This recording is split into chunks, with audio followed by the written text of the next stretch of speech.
Vendí el reloj de mi difunto esposo un martes por la mañana. 40 años juntos, guardado en su cajita de madera, y yo lo entregué por unos cuantos pesos para pagar la luz. Eso fue lo que quedó de mi pensión después de que mi hijo Rodrigo me convenció de invertirla en su negocio. 6 meses de promesas, 6 meses de ya mero, mamá, ya mero, y después, silencio. El negocio había quebrado, me dijo, que lo perdonara, que él también había perdido todo. Y yo le creí. Seguí creyendo mientras vendía mis cosas una por una. Hasta que un domingo tocaron a mi puerta. Era Fernanda, mi nuera. Traía el teléfono en la mano y los ojos llenos de lágrimas. Me mostró las fotos sin decir una sola palabra. Rodrigo sonriendo, recargado en un carro que nunca había visto. Rodrigo entrando a un edificio que no era su casa. Mi nuera me miró y me dijo algo que me heló por dentro. Lo que descubrimos juntas después de ese momento, nadie nos lo va a quitar jamás. Qué alegría tenerte aquí conmigo. Si estás viendo este video, te pido con mucho cariño que te suscribas al canal. Por favor, necesitamos mucho alcanzar 40,000 suscriptores. ¿Puedo contar con su ayuda? Estamos construyendo una comunidad hermosa de mujeres fuertes. Su presencia es muy importante. Y su apoyo es esencial para nuestro trabajo, para que sigamos contando historias como esta.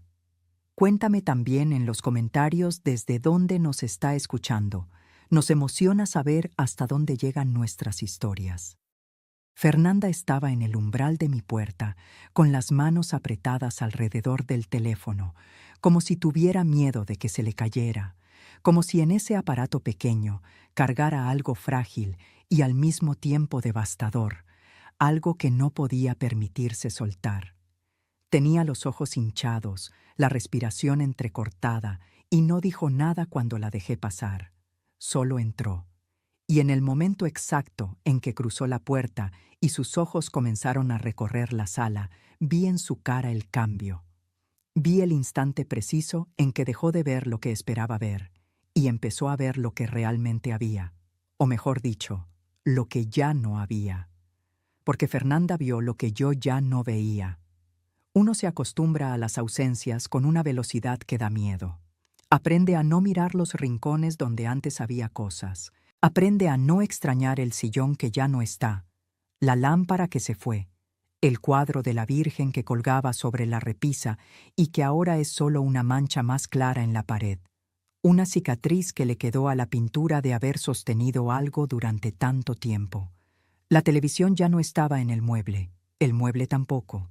El espacio donde antes estaba era un rectángulo vacío que yo había aprendido a no mirar directamente, igual que uno aprende a no pasar por el cuarto de alguien que ya no está. Yo ya no veía nada de eso. Me había vuelto experta en no ver. Pero Fernanda sí vio, y lo que vio la hizo detenerse en medio de la sala, mirar despacio a su alrededor con una expresión que mezclaba el horror con algo que se parecía mucho a la culpa, y preguntar en un hilo de voz, casi sin querer preguntar, casi como si tuviera miedo de confirmar lo que sus ojos ya le estaban diciendo. ¿Vendió sus cosas? No sé exactamente qué cara puse. Creo que ninguna en especial. Le dije que sí con la misma naturalidad con la que uno dice que afuera está nublado, con ese tono plano que uno desarrolla cuando ya ha repetido cierta verdad tantas veces para sí misma que le ha quitado el filo. Sí, vendí algunas cosas. Una necesita acomodarse. Ya se sabe cómo es esto. No es para tanto. Y mientras yo decía esas palabras, mientras yo intentaba restarle peso a lo que era perfectamente visible en cada esquina de esa sala que antes estaba llena y que ahora respiraba con el silencio incómodo de los espacios que han perdido demasiado, Fernanda empezó a llorar. No un llanto suave ni decorativo, no uno de esos que uno puede ignorar o fingir no notar mientras sigue hablando de otra cosa. Lloraba con el pecho, con la garganta, con ese tipo de llanto que sale de un lugar muy hondo cuando algo adentro finalmente cede y ya no hay manera de retenerlo, cuando el cuerpo decide que ya es suficiente de guardar. Me quedé parada frente a ella sin saber bien qué hacer, con las manos quietas a los costados, sintiéndome extrañamente fuera de lugar en mi propia sala. porque hacía mucho tiempo que nadie lloraba por mí. Hacía mucho tiempo que nadie se detenía a mirar cómo estaba mi casa, cómo estaba yo, qué había desaparecido de mis paredes y de mi vida sin que nadie preguntara, sin que nadie notara, sin que nadie tocara a mi puerta para decirme que le importaba. La soledad tiene muchas formas, y una de las más crueles es esa, la de estar rodeada de personas y que ninguna te vea realmente. Cuando Fernanda se calmó un poco, sacó un pañuelo del bolso, se limpió la cara con movimientos rápidos como si tuviera prisa por recuperar la compostura y desbloqueó el teléfono. Me lo extendió despacio, con las dos manos, con esa delicadeza de quien entrega algo que sabe que va a doler. Y empezó a pasar las fotos una por una, dándome tiempo para mirar cada una, sin apresurarse, sin explicar nada todavía, dejando que las imágenes hablaran solas. En la primera foto estaba Rodrigo de pie junto a un carro. Un carro grande, oscuro, brillante, de esos que uno ve pasar por las avenidas anchas del centro y ni siquiera se detiene a imaginar cuánto cuestan porque hacerlo sería absurdo. Sería como imaginar otra vida completamente. Rodrigo estaba sonriendo. Una sonrisa amplia, despreocupada, relajada. La sonrisa de alguien que no tiene ningún peso sobre los hombros, de alguien que duerme bien y come bien, y no tiene ninguna deuda con nadie, ni monetaria ni moral. Llevaba una camisa que yo nunca le había visto, unos lentes oscuros que tampoco conocía, y había en su postura algo que me golpeó de una manera inesperada. Se veía en paz. En la segunda foto estaba entrando a un edificio con portero uniformado en la entrada, con plantas grandes y bien cuidadas en el vestíbulo que se alcanzaban a ver desde afuera a través de los vidrios, con esa clase de fachada que habla de dinero sin necesidad de decirlo con palabras, que lo susurra en cada detalle, en cada centímetro cuadrado de mármol y acero. En la tercera foto estaba sentado en lo que parecía un restaurante, con una copa en la mano, echado hacia atrás en la silla con total comodidad, riendo con alguien que la foto no terminaba de mostrar. Yo miré cada foto en silencio. No lloré, no grité, no dije ninguna de las cosas que uno dice cuando recibe una noticia que lo sacude. Sentí algo diferente, algo que me costó trabajo identificar en el momento porque no era exactamente lo que esperaba sentir. Era una frialdad nueva, una calma que no venía de la paz, sino de todo lo contrario, como cuando el cuerpo se prepara para algo tan grande que lo primero que hace es apagarse un poco, volverse quieto, guardar energía. Algo dentro de mí se había quebrado, pero sin ruido, sin el estrépito que uno imagina que acompaña a las roturas importantes. Se quebró como se quiebra el hielo fino bajo el peso de un paso, lento, silencioso, hundiéndose hacia adentro sin avisar. Fernanda me observaba mientras yo miraba las fotos, y cuando levanté la vista hacia ella, vi en sus ojos algo que reconocí de inmediato porque era idéntico a lo que yo sentía en ese momento. La vergüenza de haber confiado, la vergüenza amarga y pegajosa de haber sido tan completamente, tan absolutamente ingenua. Yo tampoco sabía, me dijo Fernanda, y su voz sonaba rota, honesta, desnuda de cualquier intento de disculpa o defensa. Me dijo que el dinero era de socios, que unos inversionistas lo habían respaldado desde el principio. Yo nunca pregunté de dónde venía y ahora no terminó la oración. No hacía falta terminarla. Nos quedamos un momento en silencio, las dos paradas en mi sala vacía, rodeadas de ausencias que de pronto tenían un nombre, con ese teléfono entre nosotras que contenía imágenes de un hombre que las dos creíamos conocer con certeza, con la certeza tranquila de quien ama a alguien desde siempre, y que estaba resultando ser un extraño muy bien disfrazado. Sentí en ese momento algo que me sorprendió a mí misma. No estaba sola. Por primera vez en mucho tiempo, no estaba cargando esto sola. Eso no me alivió. No exactamente. No de la manera en que uno quisiera ser aliviada.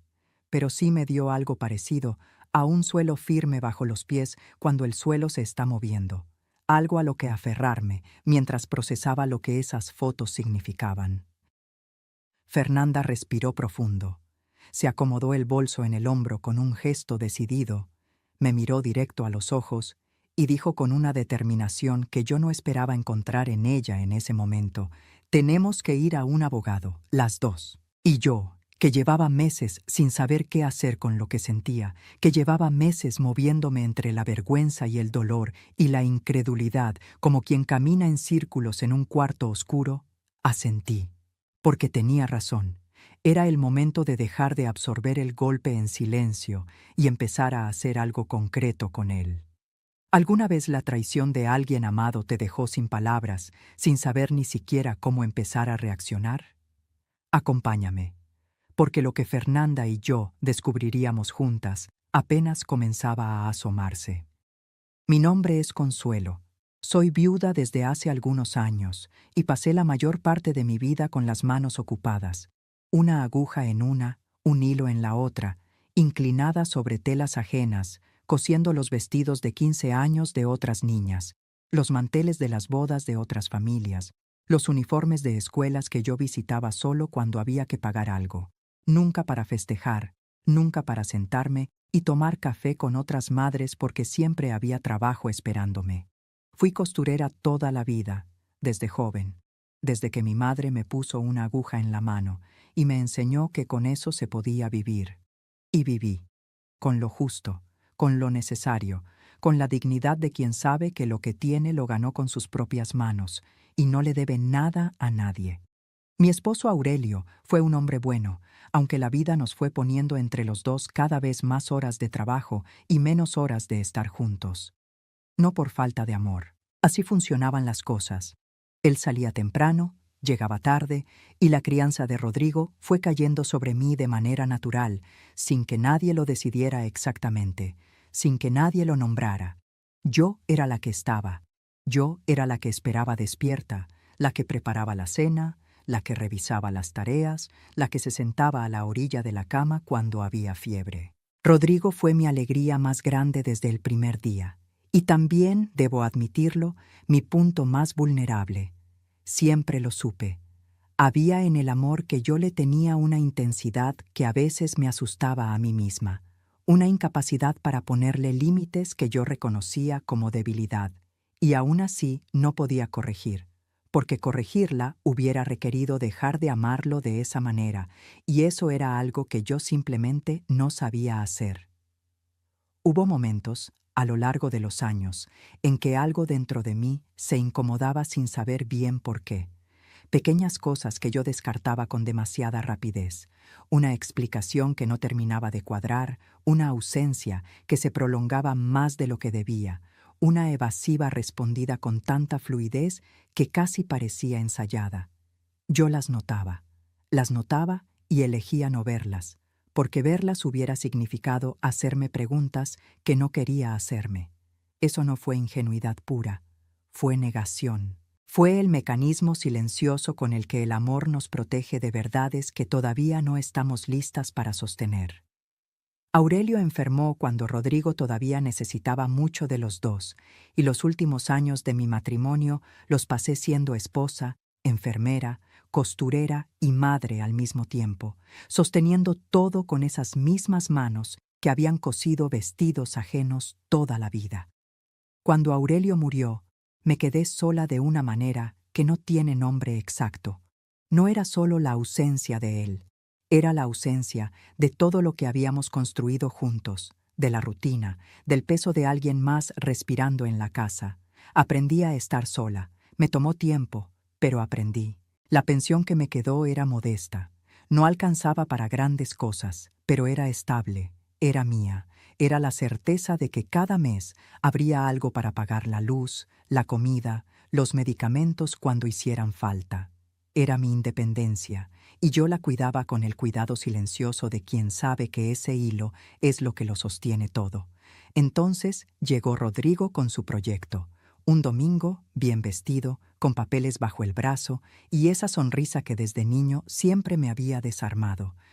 Me habló durante un buen rato de distribuidoras, de márgenes de ganancia, de un mercado que estaba creciendo y que representaba una oportunidad que no se podía dejar pasar. Trajo cifras escritas en hojas impresas, una presentación con columnas y números que yo no entendí en absoluto, pero que se veía muy seria, muy profesional, muy real. Y al final me miró con esos ojos que yo conocía desde que eran los ojos de un bebé y me dijo: «Mamá, confía en mí». Y yo firmé. Firmé sin leer con cuidado, sin hacer las preguntas que debía haber hecho, sin escuchar esa voz pequeña que siempre existe dentro de una y que yo elegí no oír porque hacerlo hubiera significado dudar de mi propio hijo. Hubo un instante, apenas uno, en que levanté la vista del papel y lo miré. Y algo en su cara, algo que no supe nombrar entonces, me produjo un malestar fugaz que desapareció casi antes de formarse. Lo dejé pasar. Lo dejé pasar porque era Rodrigo. Porque era más fácil firmar que preguntarse por qué uno duda. Los meses que siguieron fueron una lenta agonía de pretextos. Al principio las explicaciones llegaban rápido, casi antes de que yo preguntara, que los proveedores tardaban, que el mercado estaba complicado, que ya mero. Semanas después, las respuestas empezaron a demorar más. Yo llamaba y el teléfono sonaba largo antes de que alguien contestara. Luego empezó a no contestar de inmediato y a devolver la llamada horas más tarde, siempre con una razón diferente para la demora. Meses después ya casi no llamaba a él. Era yo quien insistía, y cada vez que lo hacía sentía que interrumpía algo, que era un estorbo, que mi preocupación era un inconveniente para él. Esa sensación, la de ser un inconveniente para mi propio hijo, era tan dolorosa que prefería no llamar. Y así fue pasando el tiempo, yo esperando en silencio, vendiéndome a mí misma la idea de que los negocios tardan, de que la paciencia es una virtud, de que un hijo no haría eso. Hasta que un día llegó un mensaje de texto, sin llamada previa, sin visita. Un mensaje que decía que el negocio había quebrado, que lo sentía mucho, que él también lo había perdido todo. Y yo me quedé con el teléfono en la mano, en silencio, en medio de mi sala que todavía estaba llena en ese momento, pensando que tal vez era verdad, que tal vez realmente había perdido, que los negocios a veces fallan y los hijos también se equivocan. Y empecé a vender. Primero las cosas que parecían menos necesarias, luego las que sí hacían falta pero que podía reemplazar después. Luego las que ya no tenían reemplazo posible. El sillón fue el primero. Semanas después, la televisión. Después el cuadro de la Virgen que Aurelio me había regalado en un aniversario. Y un martes por la mañana, el reloj. Fernanda llegó por mí a la mañana siguiente, puntual, con el motor del carro andando cuando yo salí por la puerta. Me esperaba con el carro limpio y una expresión en la cara de alguien que ha tomado una decisión y no tiene intención de retroceder. Yo la esperaba sentada en la silla junto a la entrada, con una bolsa de tela sobre las rodillas que había preparado la noche anterior con todo lo que consideré que podía importar. Los comprobantes de las transferencias, las conversaciones con Rodrigo, donde prometía retornos y hablaba del negocio como si fuera algo sólido y real, impresas en papel, porque yo no sabía bien cómo llevar un teléfono a una reunión legal y quería tener algo tangible entre las manos. Algo que pudiera poner sobre una mesa y señalar, y el contrato. Ese papel que en su momento me había parecido tan formal, tan oficial, y que al releerlo los días previos me había revelado con crueldad todo lo que no había leído la primera vez. Los espacios vagos, las cláusulas que no decían nada concreto, los lugares donde alguien que supiera de estas cosas podría encontrar exactamente lo que necesitaba para no responder por nada. Cuando Fernanda me vio en la puerta con la bolsa sobre las rodillas, asintió sin decir nada, y arrancamos. El licenciado Garza nos recibió en una oficina pequeña pero ordenada, con los escritorios limpios y los libreros llenos de carpetas que hablaban de años de trabajo acumulado. Era un hombre de mediana edad, con lentes de armazón delgado y una manera de escuchar que me hizo sentir, desde el primer momento en que empecé a hablar, que lo que yo tenía para decir valía la pena ser escuchado, que yo valía la pena, que no era una vieja ingenua que había cometido un error del que debía avergonzarse en silencio, sino una persona a la que le habían hecho algo y que tenía todo el derecho de estar sentada frente a un abogado exigiendo que se hiciera algo al respecto. Me senté frente a él, puse la bolsa sobre el escritorio y empecé a sacar los documentos uno por uno. Él los fue revisando en silencio, sin apresurarse, leyendo cada página con atención real, haciendo anotaciones breves en un cuaderno. Cuando terminó con los míos, Fernanda extendió los suyos, los estados de cuenta de la cuenta que compartía con Rodrigo, mes tras mes, con retiros que solos parecían normales pero juntos, vistos en secuencia, formaban un patrón imposible de ignorar. El patrón de alguien que vaciaba con método y paciencia, sin prisa, sin que ningún mes fuera lo suficientemente escandaloso como para encender una alarma. El licenciado revisó todo, juntó los papeles con cuidado, los dejó sobre el escritorio y nos miró a las dos antes de decir con una calma que tenía el peso de algo muy serio: esto no es solo un negocio que quebró. Ese silencio que siguió a sus palabras se me quedó marcado. No fue un silencio vacío ni incómodo. Fue el tipo de silencio que tiene forma, que tiene temperatura, que uno puede casi sentir en la piel. El licenciado explicó con paciencia que los documentos que yo había firmado, aunque estuvieran mal redactados y llenos de ambigüedades que claramente eran intencionales, eran suficientes para establecer que hubo una promesa de retorno económico, que hubo una presentación deliberadamente engañosa de los hechos, que hubo una transferencia de recursos bajo condiciones que no se cumplieron y que, considerando la relación de confianza entre las partes, había elementos para iniciar tanto una denuncia penal por fraude como una acción civil por daños patrimoniales. Nos explicó que ambas vías podían correr en paralelo, la penal para que hubiera consecuencias ante la ley y la civil para buscar la restitución de lo que me habían quitado. También aclaró algo importante: que los procesos legales no son rápidos, que nada de lo que íbamos a hacer iba a resolverse de un día para otro y que lo que él podía prometernos era rigor, no velocidad. Escuchar esas palabras aplicadas a mi hijo fue como recibir un golpe que uno ya presentía pero que duele igual cuando llega. Esa noche, de regreso en mi casa, me senté en la silla del comedor y no hice nada por un buen rato. Solo estuve ahí, respirando, tratando de entender en qué momento había pasado todo esto sin que yo me diera cuenta, en qué momento mi hijo había cruzado una línea que yo nunca imaginé que pudiera cruzar.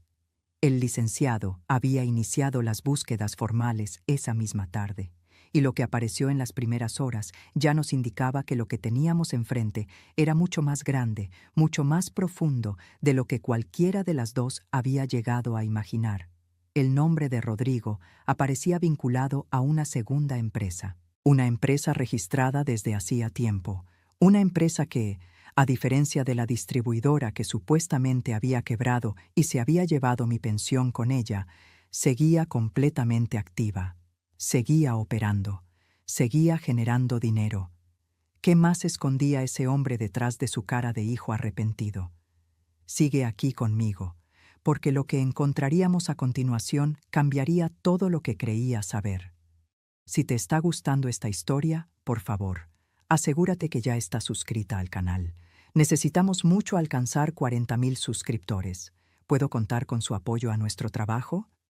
La segunda empresa estaba en el ramo de la importación. No era un proyecto reciente, no era algo que Rodrigo hubiera armado en un momento de desesperación después de que la distribuidora fallara. Era un negocio establecido, con clientes regulares, con contratos vigentes, con movimientos constantes que hablaban de una operación que llevaba funcionando desde antes de que Aurelio muriera, desde una época en que yo todavía creía que lo conocía bien, desde mucho antes de que llegara a mi puerta con papeles bajo el brazo y una sonrisa que yo no debía haber dejado que me desarmara. Una empresa que generaba ingresos de manera sostenida, una empresa que existía en silencio, perfectamente activa, mientras Rodrigo me miraba a los ojos y me decía con voz quebrada que lo había perdido todo, que estaba en ceros, que lo perdonara, que él también estaba sufriendo, que lo perdonara. Esas palabras me rondaron durante días, después de que el licenciado nos dio la noticia. Me rondaron con una crueldad que me costaba trabajo sostener, porque yo lo había perdonado de verdad, porque yo había sentido una lástima genuina y profunda, porque mientras él operaba en secreto un negocio rentable, y vivía en un apartamento de lujo. Yo estaba vendiendo el reloj de mi esposo muerto para pagar la luz del mes. En cuanto al negocio de la distribuidora, el licenciado también investigó su naturaleza. Era una empresa real, legalmente constituida, con registro y papeles en orden. Había operado, aunque de manera breve, y con una estructura tan delgada que el licenciado la describió como una cáscara, suficiente para parecer legítima, insuficiente para sobrevivir por sí sola. Su función, según fue quedando claro con el avance de la investigación, no había sido construir algo, sino captar recursos bajo la apariencia de un proyecto creíble. Mi dinero entró, el negocio cerró, y el dinero no apareció en ningún lugar vinculado a esa empresa. Lo que sí apareció, rastreado con cuidado por el licenciado, fue moviéndose hacia otro lado. El licenciado nos explicó que la segunda empresa no aparecía en ningún documento que Rodrigo hubiera compartido con ninguna de las dos en ningún momento. No estaba en las conversaciones que yo guardaba. No estaba en los papeles que él me había presentado el día que me propuso el proyecto.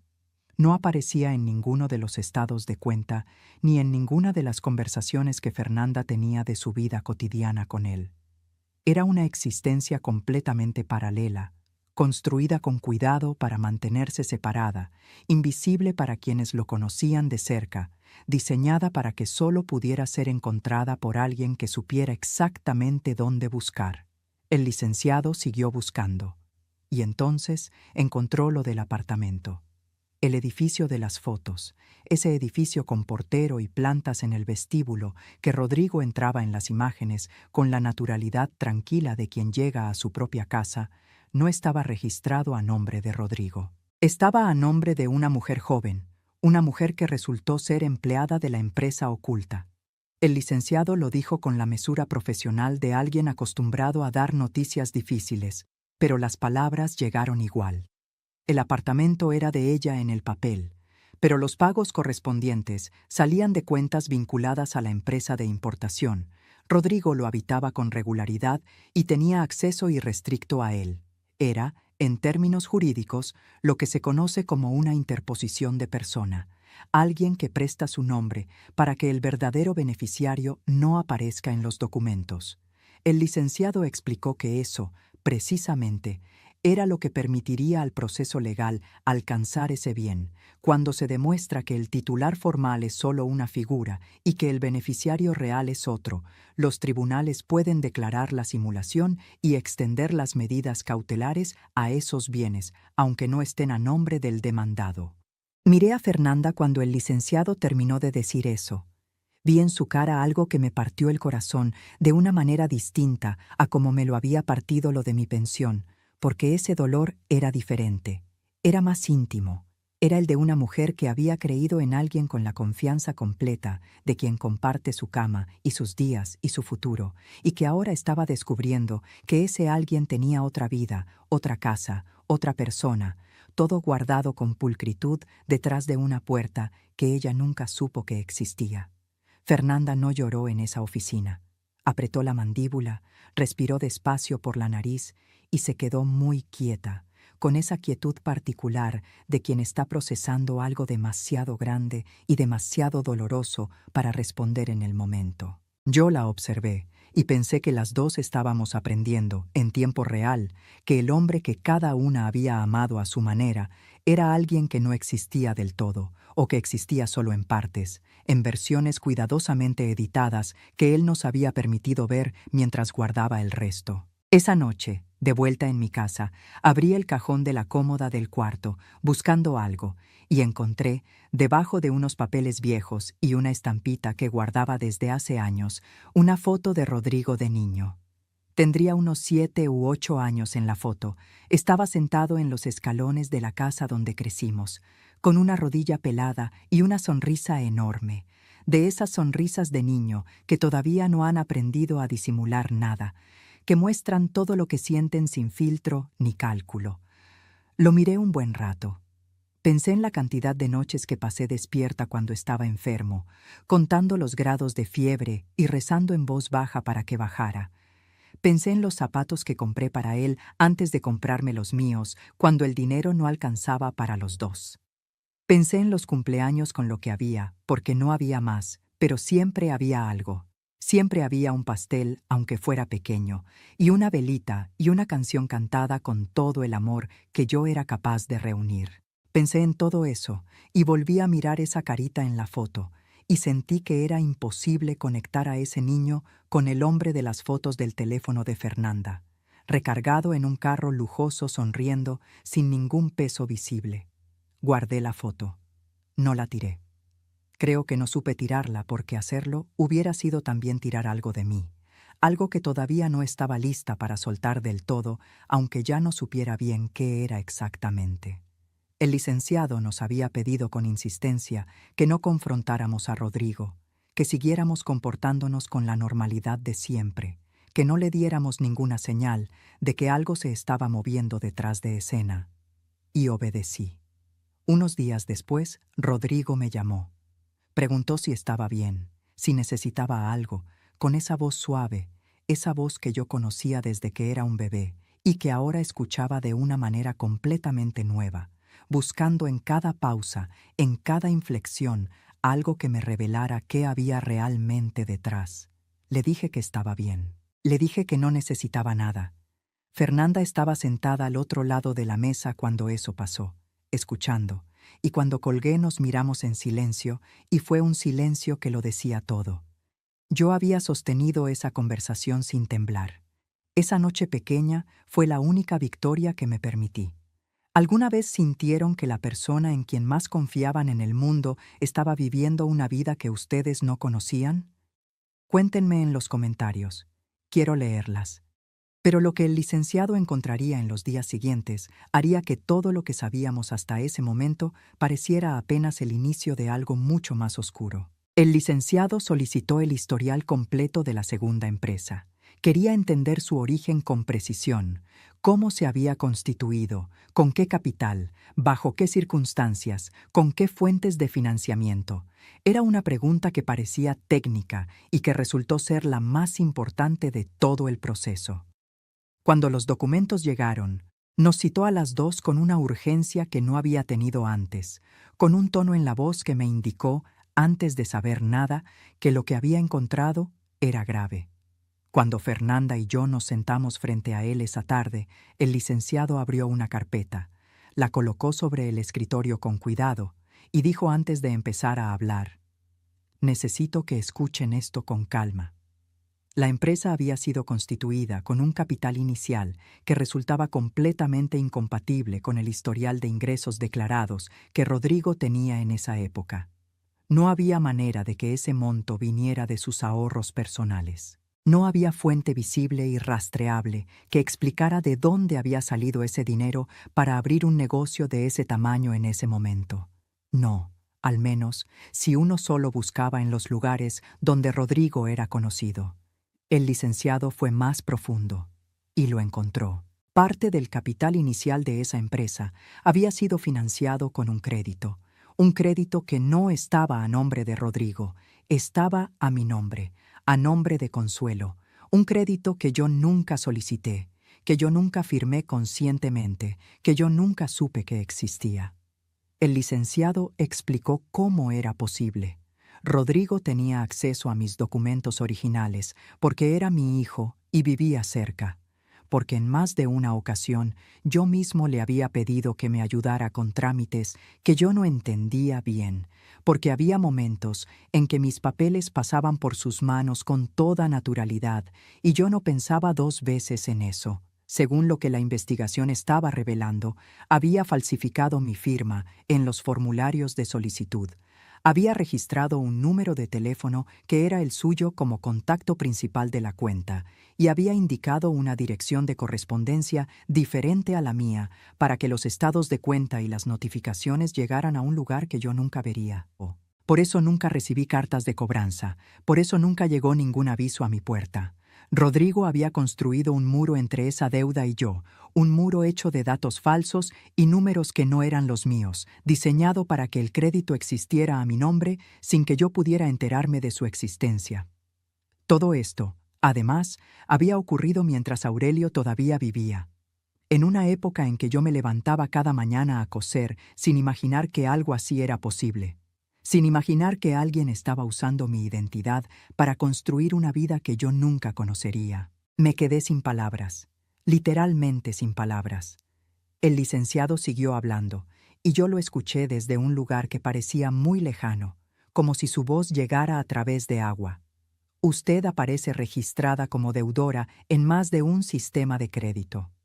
Deudas que Rodrigo contrajo a mi nombre, que nunca pagó, que llevan años afectando un historial que yo nunca comprometí, que nunca autoricé que se comprometiera.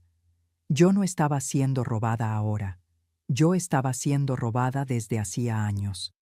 La pensión, el último capítulo, había sido solo el remate de un plan que empezó mucho antes, cuando Aurelio todavía estaba vivo, y yo no sospechaba nada.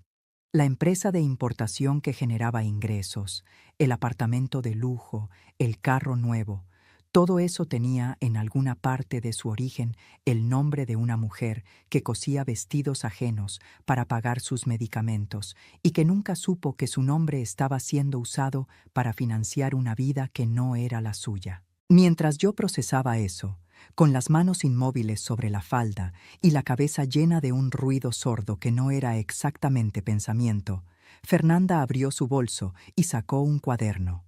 Un cuaderno de pasta negra, de los comunes, de los que se consiguen en cualquier papelería sin que nadie los note.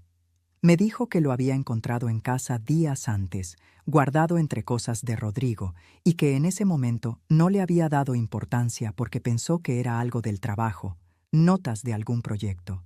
Pero después de todo lo que estábamos descubriendo, lo había revisado de nuevo, con más atención. El licenciado lo abrió.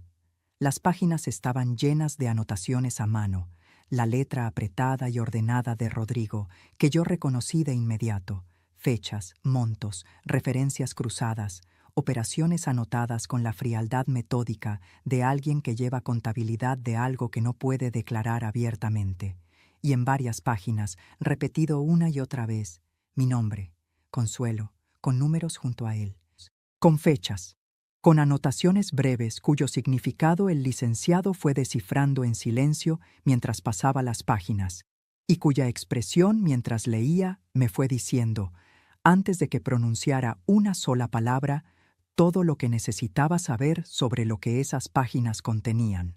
El licenciado explicó que ese cuaderno, para ser admitido como prueba plena, requeriría un análisis grafotécnico que confirmara que la letra era de Rodrigo, algo que se podía solicitar como parte del proceso pericial.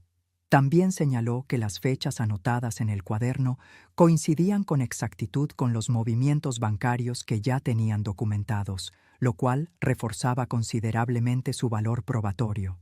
No era solo un cuaderno con letras, era un registro cuyas anotaciones podían cruzarse con transferencias reales, con fechas de apertura de créditos, con los estados de cuenta de Fernanda. Cuando cerró el cuaderno, nos miró a las dos y dijo con una calma que era más pesada que cualquier grito: «Esto no fue un error ni un descuido, esto fue un plan largo, un plan frío, un plan que llevaba años ejecutándose con paciencia, aprovechando cada oportunidad, cada momento de confianza, cada vez que yo no pregunté porque amaba demasiado para desconfiar. La pensión no había sido el principio, había sido el final. Y yo, sin saberlo, lo había estado alimentando desde mucho antes. ¿Cómo se le llama a eso? ¿Cómo se llama lo que siente una madre cuando descubre que el hijo al que dio todo usó ese todo como herramienta para hacerle daño? No tengo nombre para eso. Solo sé que esa tarde salí del despacho del licenciado diferente a como había entrado. Acompáñame hasta el final, porque lo que vino después fue también lo que me devolvió algo que yo creía haber perdido para siempre. El proceso avanzó, pero no de manera rápida ni sencilla. El licenciado nos había advertido desde el principio que la justicia tiene sus tiempos y que apresurarse podía significar cometer errores que la defensa aprovecharía. Así que avanzamos con cuidado, paso a paso, construyendo cada pieza del expediente con la solidez que el caso merecía.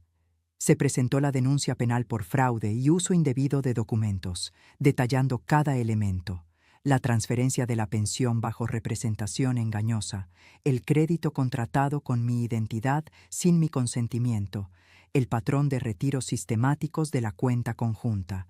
De manera paralela, el licenciado presentó una acción civil por daños patrimoniales que buscaba la restitución de lo que me habían quitado a lo largo de los años. Y como parte de esa acción civil, solicitó una medida cautelar de indisponibilidad de bienes, un mecanismo legal que cuando el juez la autoriza impide que el demandado venda, transfiera o haga desaparecer sus activos mientras el proceso está en curso.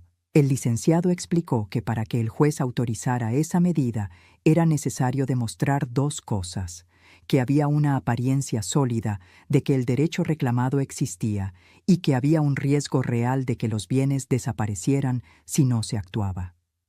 Los documentos que teníamos, el cuaderno, los estados de cuenta, los registros del crédito a mi nombre, construían ese argumento con una solidez que el licenciado describió como poco común. El juez autorizó la medida, y eso significó que el carro, los activos de la empresa oculta y el apartamento, una vez demostrada la simulación de la interposición de persona, quedaron sujetos a indisponibilidad mientras el proceso avanzaba. No era el final, era el inicio del camino hacia él. Cuando Rodrigo fue notificado formalmente, algo cambió en él que yo no había visto antes en toda su vida. Lo había conocido en muchas versiones a lo largo de los años. El niño que lloraba cuando se caía, el adolescente que se enojaba cuando le ponía límites, el adulto encantador que sabía exactamente qué decir para que yo bajara la guardia. Primero, intentó comunicarse por teléfono. Me llamó varias veces en días consecutivos, con una insistencia que no era la de antes, la del hijo que pregunta cómo estás, sino la de alguien que necesita algo urgente y no obtiene respuesta. Yo no contesté. Le dejé que dejara mensajes que yo escuchaba sin responder. Mensajes que empezaron siendo conciliadores, casi amables, y que fueron cambiando de tono con cada día que pasaba sin que yo devolviera la llamada. En el último mensaje su voz ya tenía una tensión que yo no le conocía. Días después se presentó en mi puerta sin avisar, una tarde en que el sol ya empezaba a bajar, y golpeó con una brusquedad que me hizo dar un paso atrás involuntariamente antes de abrir. Cuando lo vi al otro lado, vi a un hombre que no venía a disculparse ni a explicarse. Venía a recuperar el control de algo que se le estaba escapando de las manos. Venía con la intención de hacer que yo me achicara, que entrara en razón, que entendiera que era mejor para todos que esto se detuviera ahora. Me habló con una voz que nunca me había usado, con un tono que rozaba la amenaza sin terminar de cruzar esa línea, diciéndome que yo no sabía lo que estaba haciendo, que iba a arruinar a toda la familia, que me iba a arrepentir de esto, que pensara bien lo que estaba haciendo. Yo lo escuché. Lo dejé terminar sin interrumpirlo. Y cuando terminó, cuando se quedó callado esperando que yo respondiera con miedo o con lágrimas o con alguna señal de que sus palabras habían hecho efecto, lo miré a los ojos. A esos ojos que yo había visto abrirse en el mundo por primera vez, que había limpiado con mi propio pulgar cuando lloraba de niño, que había mirado miles de veces buscando al hijo que amaba. Y le dije con una calma que no sabía que tenía guardada en mí, con una voz que no tembló ni una sola vez: ya hablé con mi abogado. Cualquier cosa que tengas que decir, dísela a él. Y cerré la puerta. Me apoyé en la puerta cerrada por un momento, del lado de adentro, con la mano sobre la madera. No sentí triunfo.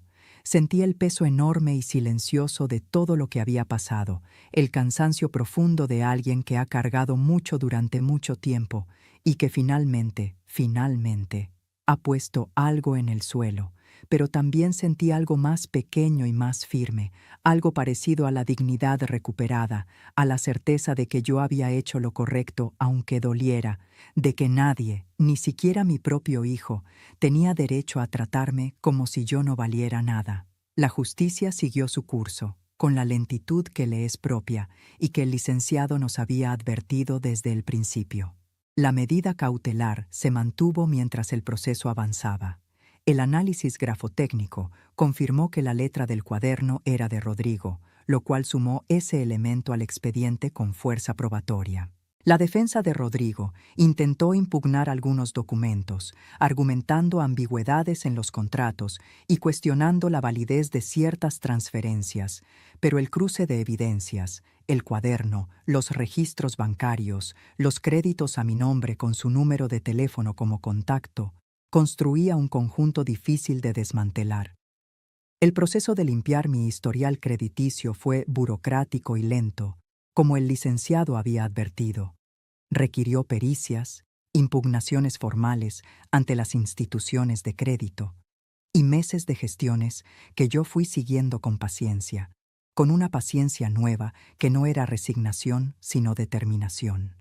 No todo se resolvió de golpe, pero cada paso que avanzaba era un paso que nadie me podía quitar. Fernanda inició los trámites del divorcio, y yo, que hubiera podido sentir en ese proceso una mezcla extraña de emociones difíciles de ordenar, lo que sentí en cambio fue algo inesperado, una ternura genuina por ella, una gratitud que no encontraba forma de expresar del todo porque las palabras no le hacían justicia. Esa mujer podría haber guardado silencio. Podría haber visto las fotos, haber sentido la rabia y el dolor, y haber decidido que era mejor no meterse, que eso era un problema entre madre e hijo que no le correspondía a ella. Podría haber protegido su propio proceso sin enredar el suyo con el mío, pero no lo hizo. Tocó mi puerta, me extendió el teléfono, me llevó al abogado, me acompañó en cada paso, y eso, en un momento en que yo me sentía completamente sola en el mundo, fue lo más parecido a un milagro que he conocido en los últimos años de mi vida. Un sábado por la mañana, tiempo después, fui a un mercado de antigüedades que queda cerca de donde vivo. Caminé despacio entre los puestos, sin prisa, dejando que los ojos se posaran en las cosas sin obligarlos a buscar nada en particular. Tazas viejas, marcos de fotos, libros con las pastas desgastadas, pequeñas figuras de barro que alguien había hecho con las manos y que ahora descansaban sobre manteles de tela, esperando a alguien que las llevara a casa.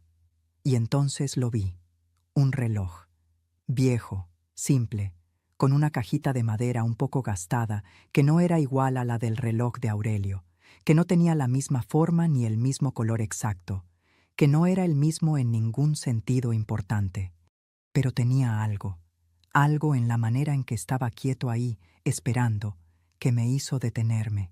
Lo compré, lo llevé a casa, lo puse sobre la repisa de la sala, en el mismo lugar donde había estado el otro durante tantos años, y me quedé parada frente a él un momento, mirándolo. No era el mismo. Nunca iba a ser el mismo, pero estaba ahí, y yo estaba ahí. Y eso, en ese momento, fue suficiente. Dicen que los hijos son la bendición más grande, y yo lo creo, lo sigo creyendo a pesar de todo, a pesar del dolor, a pesar de lo que aprendí de la manera más dura posible. Pero a veces la bendición más inesperada llega de donde uno menos lo imagina, de una mujer que también fue traicionada, que también perdió, que también tuvo que reconstruirse desde adentro, y que aún así, en medio de su propio dolor, eligió hacer lo correcto. Fernanda no era mi familia de sangre, pero fue la única que tocó mi puerta cuando todo lo demás se había ido. Y eso, en este mundo que a veces se siente tan enorme y tan frío y tan rápido para olvidarse de las mujeres que ya no son jóvenes, vale más que cualquier pensión, más que cualquier mueble, más que cualquier reloj. Porque lo que las dos construimos juntas, comenzando por ese domingo en que ella apareció en mi puerta con el teléfono en las manos y los ojos llenos de lágrimas, nadie, absolutamente nadie, nos lo puede quitar jamás. Si te gustó esta historia, haz clic en este próximo video que está apareciendo en la pantalla, porque la próxima traición supera todo lo que has visto hasta ahora. Y no te olvides suscribirte en el canal, para que no te pierdas ni una sola historia.